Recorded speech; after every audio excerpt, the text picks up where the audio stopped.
Hello. Welcome back, my listeners. I'm your host, Yesenia Fernandez. Now, for those who didn't hear about the first or the second episode, I was talking about what it was like to grow up with toxic biological parents. Aside from being an unwanted child who was abandoned most of her life and having to parent a parent, now in this episode, we're going to talk about a subject I would like to refer to as abuse, and even more abuse. I'm going to dive into the abuse I suffered at the hand of both of my biological parents. The one I'm going to start off with is the biological father. Now, he pretty much, as I was saying in the previous episodes, abandoned me most of the time. When he was present, he was no chip off the block either. He psychologically, verbally, emotionally, and even financially abused me sometimes. I remember one time he made me cry. This was about a month or two away from my high school graduation. He attempted to kick me out of the house, and he didn't care if I was upset. He saw me crying. He said, too bad I have to grow up and understand how life works. The only reason I didn't end up getting kicked out was because my stepmom / his ex-wife stopped him from kicking me out. As I was also saying in the previous episodes, he was an alcoholic, a little bit of a weed addict as well. Basically, he needed substances to feel vibrant. Whenever he was using, he used to be very neglectful and slur his words a lot. It was very uncomfortable. Sometimes my stepmother would call me and ask me, Yesenia, where's your dad? Because she had been trying to reach out to him. And I say, he's right here, or this and that. And she would ask me, has your father been drinking? I give her my honest opinion because, trust me, I know what he's like when he's drinking. He got an earful from her. What he would do is insult me. He said I was a snitch, I'm a tattletale, and said that it's my fault that she's angry with him instead of him taking accountability for his actions. If I hadn't said something, she would have figured it out. She's actually smarter than both of his neural cells combined. He thought she was just going to put up with it like his mom does with her husband when he drinks and all that. It's very crazy. It continued to get worse as I got older. He would blame me for the reason why we're not close. He says, I have no loyalty to him. I'm such a snitch. I'm such a tattletale, which was really insulting. When I shouldn't be asking him to have a relationship and be close, that should automatically be something that comes to his head or even his heart filled with love for me, but he doesn't. He's never had that real unconditional love for me, which sucks, but it's something I learned to get over as time passed by. Oh my God. I remember this one time he was drinking at the store. He starts drinking and he's drunk on the desk while I'm helping out with the business, doing the books. And the customer walks in. He asks for my biological father to repair the glasses. Right in the middle of repairing them, he passes out in front of the customer. So I have to step up and take over and fix the glasses. Granted, we never saw this customer again after that experience. I call my mom and I ask her to come over because we need help because he passed out from drinking. I get an earful from him for that, and she gives him an earful as well because it's so embarrassing and not classy at all, especially if we're trying to prove that we're a family-oriented business and we're there for our customers. He says I have no loyalty, but yet he's there trying to kick me out of the house and not care where I go. What kind of father does that? As I got older, eventually, I got over the fact that what he said was not true about us not having a good relationship because of me. When my stepmom and my sister went to Disney World, I had stayed behind because I had tests coming up. I was at SUNY school at Old Westbury, in case anyone was wondering. He drinks, and whenever he drinks, he does stupid things. He locked himself out of the house and had to borrow his dad's car to come get me from school. When I see him and smell him, he was definitely drinking. He just thinks I didn't know. So my mom calls me to check in, right? Since he wasn't answering because he was returning the car to his parents because I had the keys to the house. She asked me what's going on. I tell her that my biological father was returning the car to his dad. She's like, why he should have his without any issue.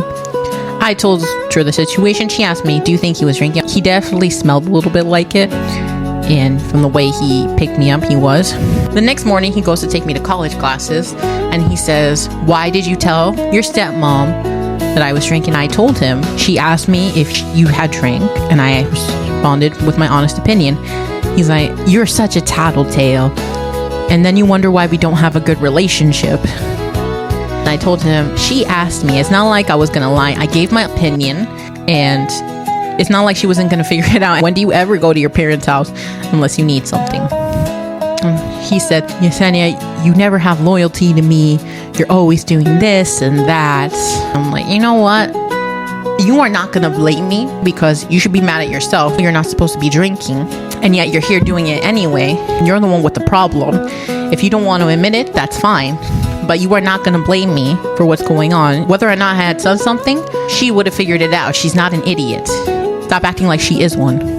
I'm not covering for you. You get on me whenever I tell a lie.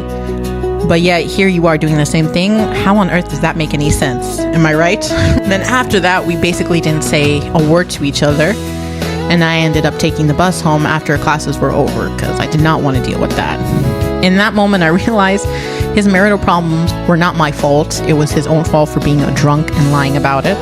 Even though he was always trying to blame it on me, calling me all these names, trying to make me feel bad. And the worst thing is, the moment I moved in with him, after a terrible experience, he gave me a label that people could take advantage of me. He literally told my stepmother, if you need anything, if you need her to work, if you need her to do this, she'll do it for you.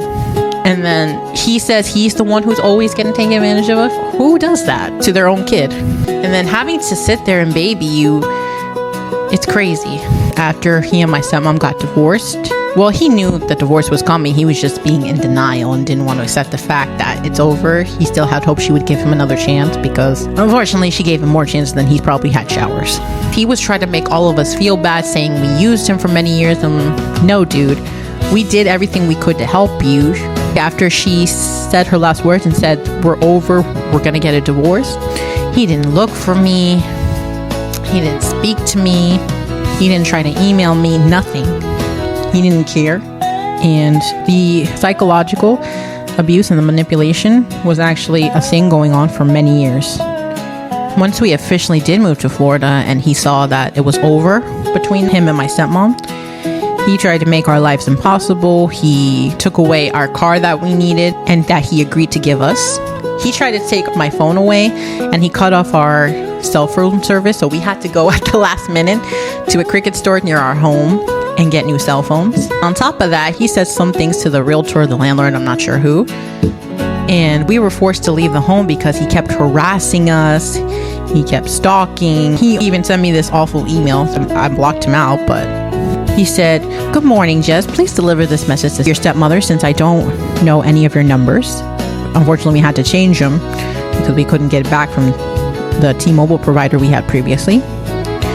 He's saying, "You guys are not allowed to drive it any longer. Please let me know if I can pick it up today since it's your day off. If I don't respond, I will be going to the authorities. I also will be needing your phone since I have to return it / sell it." He can continue to doing the same things within days and days and days. And oh my God, he all caps this message to know that he was yelling. He was not joking. He's saying, "Hey Jess, please make sure your stepmom reads this message that I sent her. Please confirm that I can pick up my father's car and my optical equipment tomorrow morning between 6 through 7 a.m. I don't have to go to the authorities. Thanks." Basically, he's blackmailing me and saying he's going to call the cops on us if we don't give the stuff back. Now, that is a real jackass and not a family man. He tried to break into our house while we were all sleeping. Thank God we stopped him. Even though, I'm not going to lie, he did put up a good fight. It got really bad that we ended up having to move to avoid this situation. He basically chased us out of our home, and that was the end of it. Let me tell you, if any who has suffered this with their own biological father, or even worse, get out of there. Don't tolerate the abuse. Put a stop to it. Now, you heard about my biological father. Now we're going to go into the topic of my biological mother. She was also a big manipulator and a verbal abuser as well. It always felt like she was embarrassed of me because she had a sister who had a daughter around my age. She was always comparing me to her, which gave me a lot of self-esteem issues as I grew up. She used to make fun of my weight. I'm not kidding. She used to pinch my stomach and point out my flabby arms and my flabby stomach. It was really awful. She called me stupid as well, a hunchback. One time she told me that I would always need her in a very rude manner, that I was going to be pathetic. And she was just not a good person to be around. She didn't do it once. She did it all the time. That's why growing up, I always felt insecure. I didn't love myself. And that is something I've always regretted letting her do. Now that I've come to love myself and come to respect myself, if I ever see her and she ever tries to do that to me, I'm not going to let her, because I am strong. I recommend to the people who have gone through that, they will be strong as well. Now, aside from the verbal and emotional abuse, she did do a lot of physical abuse to me growing up.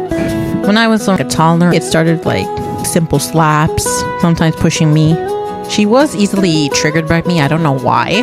I recall when I was a kid one time, she actually, when I was brushing my teeth, she would grab the brush, literally brush my teeth really hard till blood came out.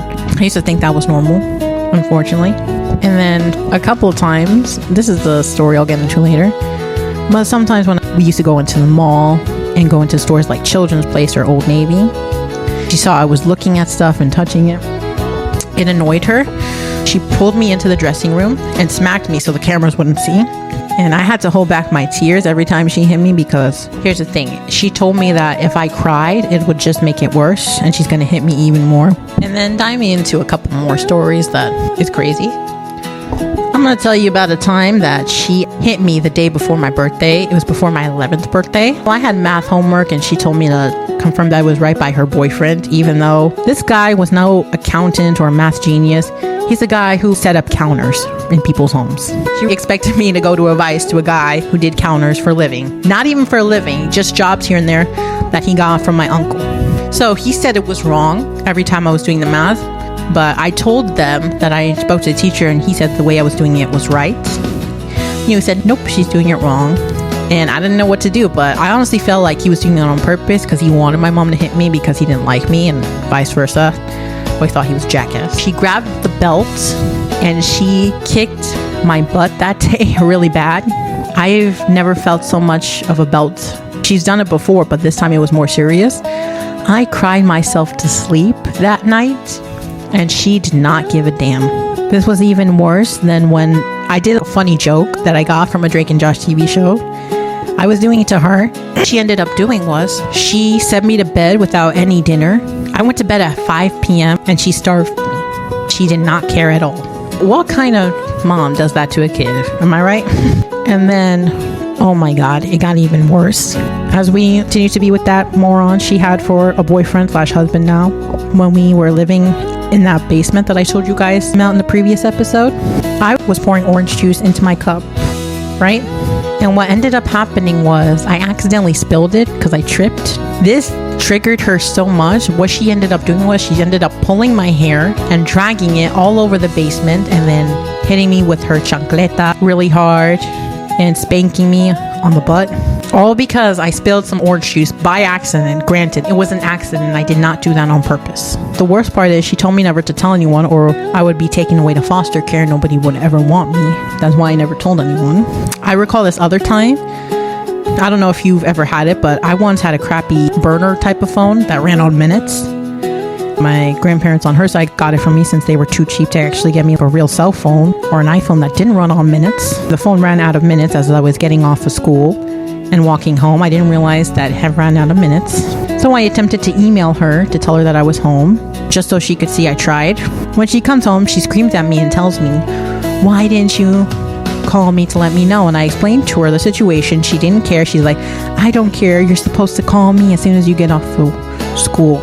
She grabs her belt and then starts kicking my butt. She actually grabbed my hairbrush too, hit me with that as well. She was so crazy about the situation. So sometimes I couldn't just help myself. Unfortunately, it was sad growing up, but now that I look back on it, it's actually funny because who reacts like that? And after beating the crap out of me, she felt no remorse. She just relaxed and continued on with her day, la-di-da. No. One time, I know I had a habit of stress eating because, as I mentioned before, she used to pick on me. She used to make me feel bad about myself, call me fat and ugly. And I used to have a habit of eating things from the pantries that I knew I shouldn't, but still did because I was upset. This time I actually didn't do it, but her boyfriend accused me of eating brownies he made for my grandma's birthday. And when he accused me, I said firmly no.